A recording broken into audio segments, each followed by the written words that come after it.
Well, this is a resin. Calibre comes out of Austria, I think it is, and it's all it was all resin. There's a lot of it's been changed. Because as I was talking to the guys, that kit is fairly old when I got it, and resin gets brittle the older it is, the longer it's. And I tried to make the tracks, and it was a disaster. You asked me earlier what that key is. But otherwise, it's basically the. Well, there was Les, I don't even think I even looked in the box. Were the tracks single pieces or was Yeah. it like oh, It so is.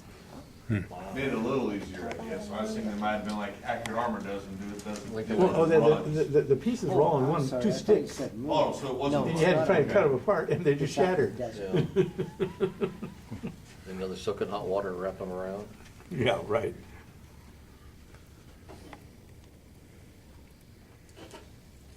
Resin is brittle anyways, that's the problem. Yeah. So you add all the hydraulics to it? What's the levers all moved? Oh, wow. Wait a minute, I don't see the blade moving. It started up. There's no hydraulics going right now. What are you talking about, man? Yeah, you put transmission in a 1 to 350 scale lifeboat. Yeah, right. Yeah. Well, I wired the battery in. Oh, you got oxygen. Oh, yeah, he It's a did. little bit of gravity on it. All right, this was yours too? Yeah, Yeah, that's what I they're thought both you meant. World War II, 1/35 scale.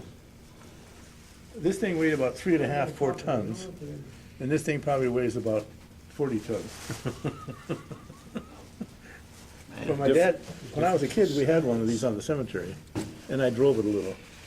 And then we got rid of it, didn't have any use for it anymore. Then later on, we bought this little one, and I was in high school, and I started doing contracting in people's yards and landscaping their backyards and so forth, because I could drive it in there.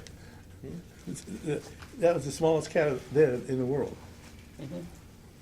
Look at all the levers.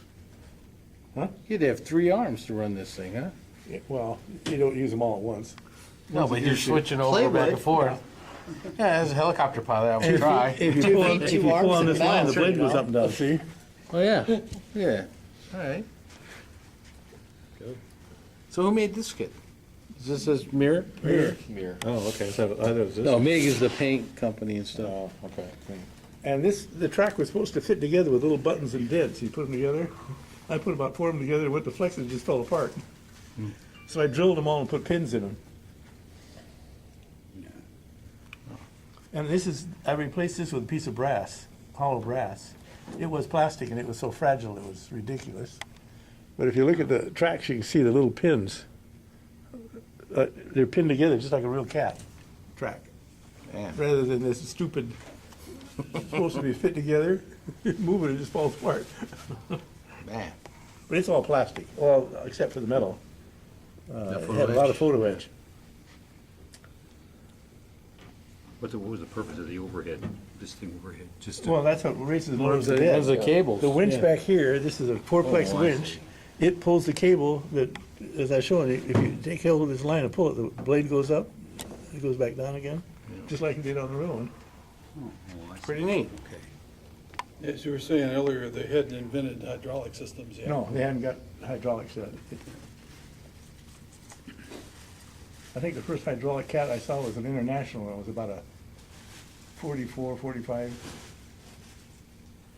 It had hydraulic. Now this had hydraulics. Yeah, it's got, you see the pipes and everything.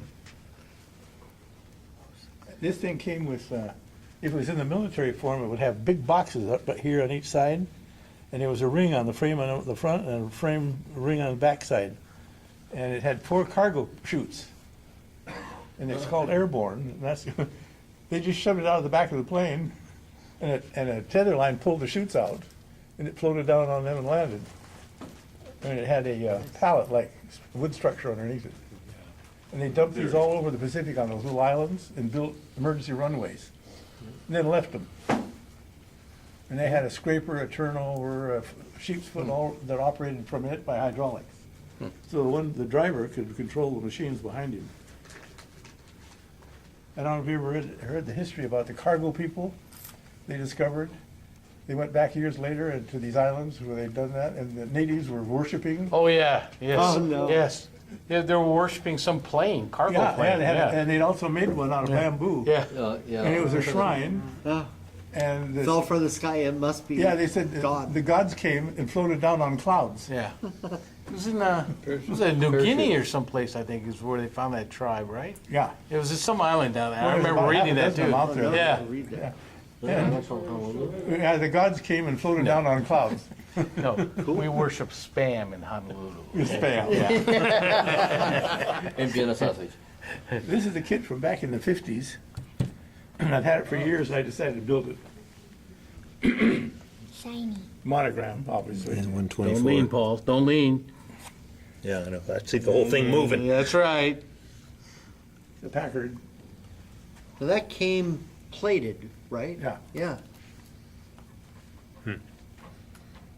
Yep. They used to do, between Monogram and Testers, both companies did Yeah. plated kits. They were real popular for the natural metal finish. Yes. Well, They they're- didn't tell you what to do for the areas you had to take the little nibs off the sprue or anything like what you get that, chrome so it paint looked for. good. Yeah. Well, wherever there was a Right. place like that, I took which I think works great for me, and that is Pilot Chrome, Right. and I sand it smooth right there real careful with a little file, and then I wet it, and don't just get it on there, just wet it, and when it dries, it's like a mirror. I use a Sharpie, Yeah. the silver Sharpie, same thing. Right. Yeah, I learned about these chrome kits, and like you were saying, the testers and stuff like that. Yeah, I asked John, a small 1/72 plane or a 1/48 plane, why is it so expensive compared to the other ones? He opened the box, showed me, they were all chrome. Yeah. I went, whoa, I've never seen one of those. Should build one and enter it in best natural metal finish. There you go. Well, it is natural metal finish, It is. chrome. Well, the funny part about the testers kits were they were actually dull plated. The different plates actually had sheen to it, different types. So Right. as long as you get the seams to look right when you were done, there wasn't a whole lot of work you had to do. Yeah, I opened up a couple of the boxes he showed me, John showed me, and I went, whoa, I've never seen a chrome kit like that. Really? Yeah. Gotta take that to the Tower car did a car show. P51, Thunderbolt. He did the big, didn't he do a MiG-15 chrome plated? Yeah. Yep. Yeah. All right, I think we got, There's some, It's got a complete engine in it, and transmission. wow, look at that. I wrote the wrong floor. how does that transmission work? That's a chrome engine. Chrome on it looking better than the windows. Even the horn is chromed. Yeah, everything's chromed on it. It's a nice kit, though. It's a nice looking kit. Take that to the car show next weekend. Not this one, but the one after that.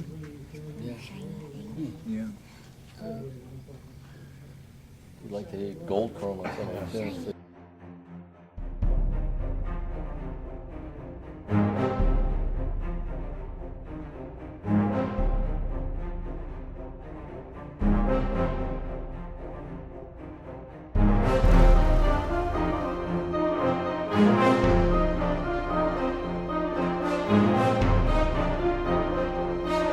Thank